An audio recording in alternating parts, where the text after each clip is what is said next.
So for more on retail sales, e-commerce, and the holiday season, I'm joined by Burt Flickinger of the Strategic Resource Group.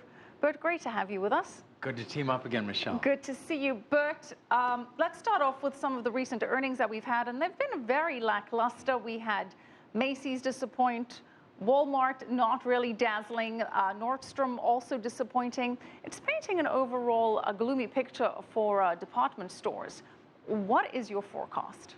Our forecast, Michelle, is a 3.2% increase for November-December holiday sales, which, as you said, online sales will be up double digits. So it will be the best of times for Amazon, and as you referenced, the worst of times for apparel retailers, even the very best well-led companies like Nordstrom's, which do well online as well as in their stores, and Macy's, Macy's.com as well. Why? Why are these retailers and apparel retailers, the big department stores, going to do so badly?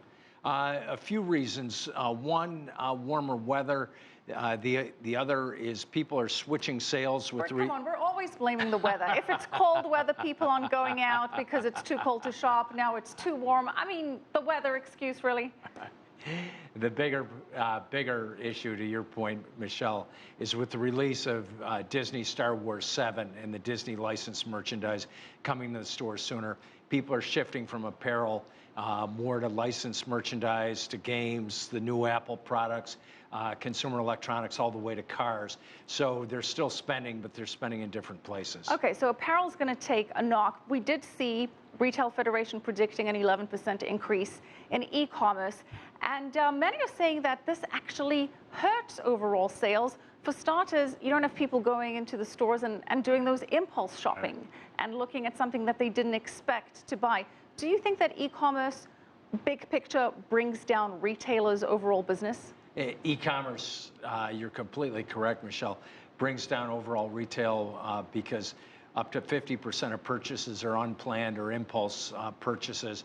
Where online, Amazon does a good job cross-selling, but they only cross-sell up about 20%. So that variance of up to 30% of not getting the people in stores is quite significant in the aggregate. So you find that people are far more specific when they're shopping online? Definitely, it's a destination purpose. It's a quick buy and click. And that's why so many land-based retailers are looking for a click and collect, buy online, try the sizes on in stores. Right, and that's a big boost potentially. BORIS, the acronym for buy online, return in store. Right. Is that really yielding results with people buying it, not loving it, going into the store and then buying something that they didn't think they would get? That's part of it. The other biggest problem in this fashion season is the lack of having a good color palette in the stores. So where you're wearing red, which does well worldwide, the most popular color, going to Topshop today, Uniqlo, all the way to Gap and the leading department stores have very little red, the most popular color, very little blue, which is the popular color.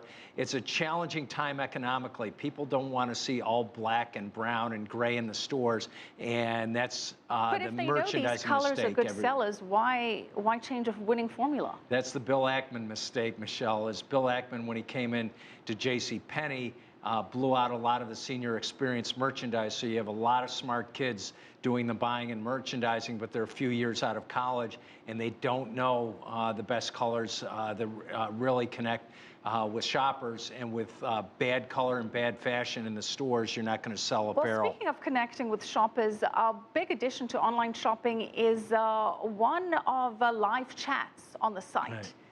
How do you see that working? Live chats works exceptionally well, particularly with Amazon. They've moved a proverbial light year with live chat, and we see most of the momentum moving Amazon, Alibaba, Tencent, Baidu, as well as Nordstrom's.com and Macy's.com. But with Amazon stock being up over 100% this year, and as you referenced, Walmart down 30%. Walmart's falling so far so fast, will take a few years for the new leadership team, which is good, to catch up. Well, Burt, very quickly, you said Christmas is going to be good, but afterwards you're forecasting a retail ice age.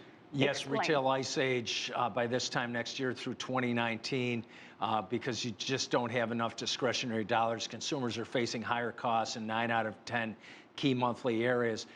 So the money's coming out of the stores, just like we correctly forecast 8 years ago, the collapse of retail and shopping centers and shopping malls. It won't be that bad, but there will be a retail ice age end of this decade and a very good retail season starting in the new decade in 2020. All right, well, look out for 2020 then. Thanks so much, Thank Burt you, Michelle. Flickinger of Strategic Research Group.